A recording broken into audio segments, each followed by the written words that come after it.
Cycle चलाते चलाते रघु ने एक बार आसमान की ओर देखा। उसने देखा कि राख के रंग का आसमान बादलों से घिर रहा है। चारों ओर की हवा जैसे थम गई हो। उसे समझ में आ गया कि तूफान आने वाला है, लेकिन कुसुमपुर पहुंचना अभी भी बहुत दूर था। रघु ने पैडल पर जोर से दबाव डाला, लेकिन वो ज्यादा दूर तक जा नहीं पाया। अचानक जोर का तूफान आ गया। साथ ही लगातार तेज बिजली कड़कने लगी और थोड़ी ही देर में मूसलधार बारिश शुरू हो गई। सामने का रास्ता बारिश की परत में छिप गया। रघु ने कोई और उपाय ना देखकर एक घने पेड़ के नीचे शरण ली, लेकिन फिर भी वह बारिश की मार से बच नहीं सका। हे भगवान, इस तूफान को रोको, मेरी रक्षा करो। शायद भगवान ने उसकी प्रार्थना सुन ली। थोड़ी ही देर में तूफान और बारिश थम गई, लेकिन सड़क की जो हालत थी उसमें अब साइकिल चलाकर आगे बढ़ना संभव नहीं था। मजबूरी में रघु साइकिल को घसीटते हुए आगे बढ़ने लगा, लेकिन थोड़ी दूर जाकर उसे समझ में आया कि वह रास्ता भटक गया है। यह रास्ता कुसुमपुर का नहीं है।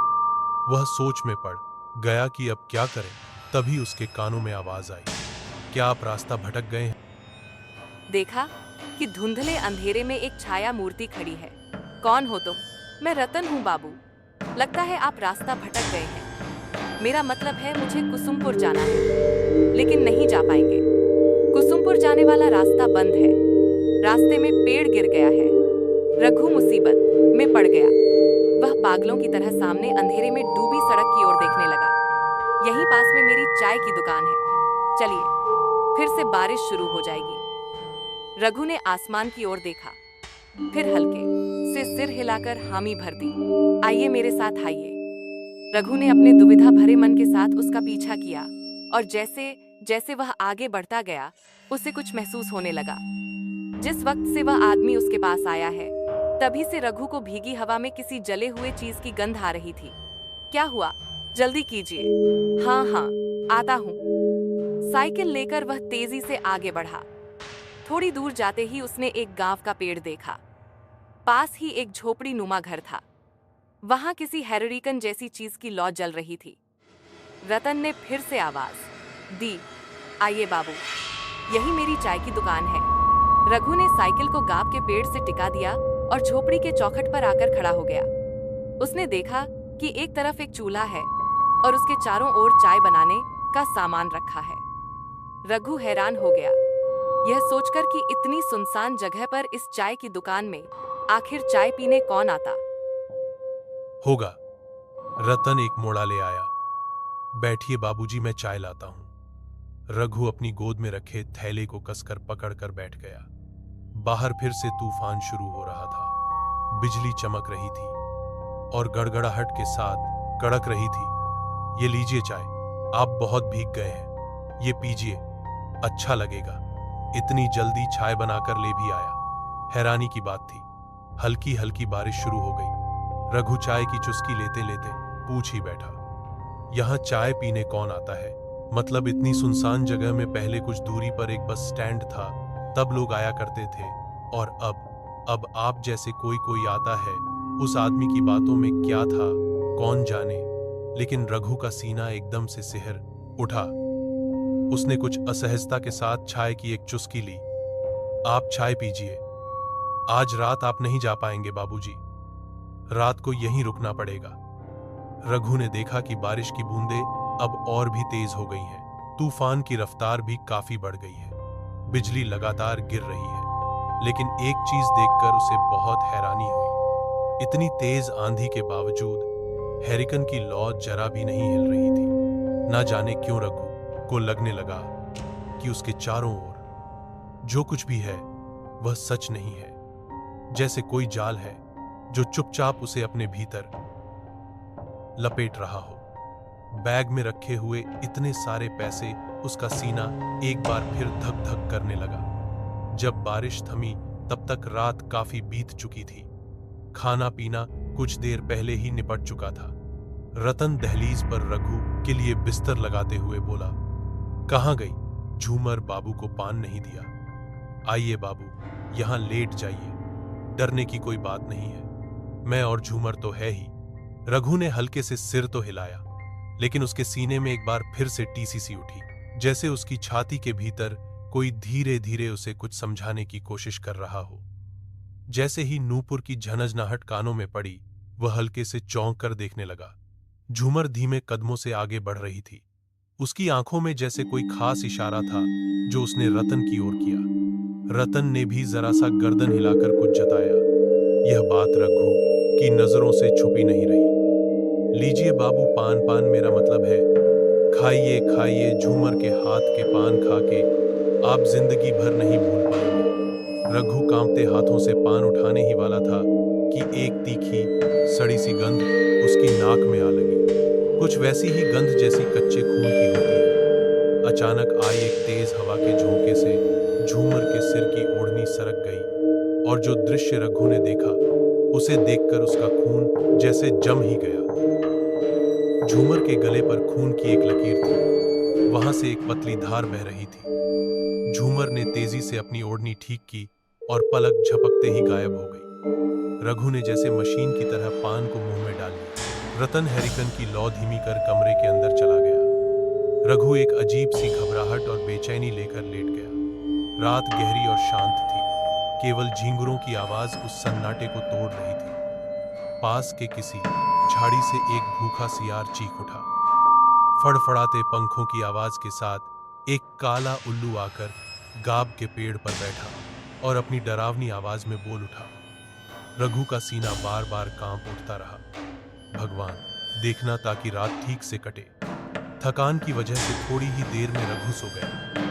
संगीत अचानक एक डरावनी चीख चारों ओर गूंज उठी। रघु अचानक बिस्तर पर उछलकर बैठ गया। उसने पागलों की तरह इधर उधर देखा, तभी उसके कानों में एक कराहती चरमराती सी आवाज पड़ी। वह आवाज जहां से आ रही थी, रघु ने उधर नजर घुमाई और जैसे ही देखा, उसका शरीर डर से सिहर उठा। सिर्फ एक हाथ की दूरी पर कोई एक व्यक्ति गले में रस्सी डाले झूल रहा था। संगीत, क्या हुआ बाबूजी? कोई बुरा सपना देख लिया क्या?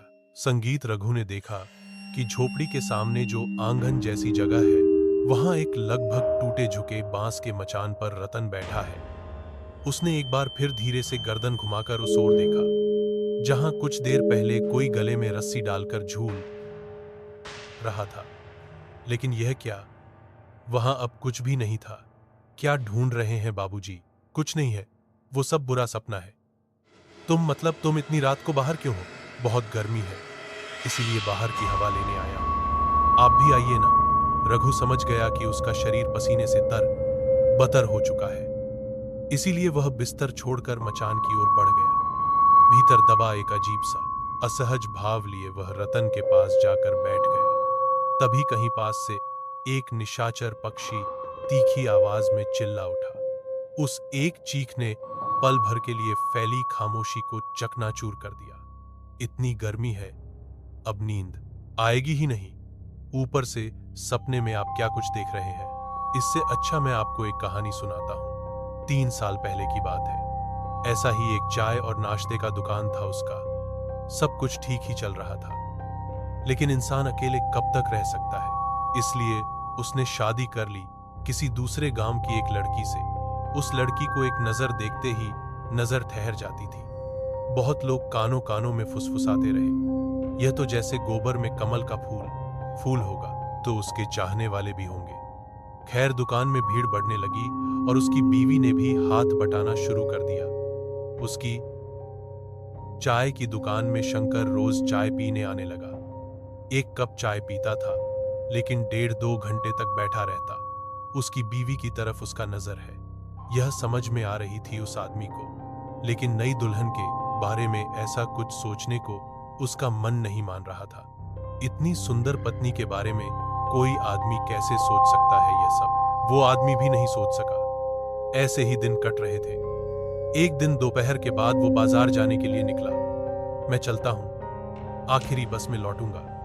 शाम को दुकान खोलने की जरूरत नहीं है। अच्छा, ठीक है, अच्छे से जाना।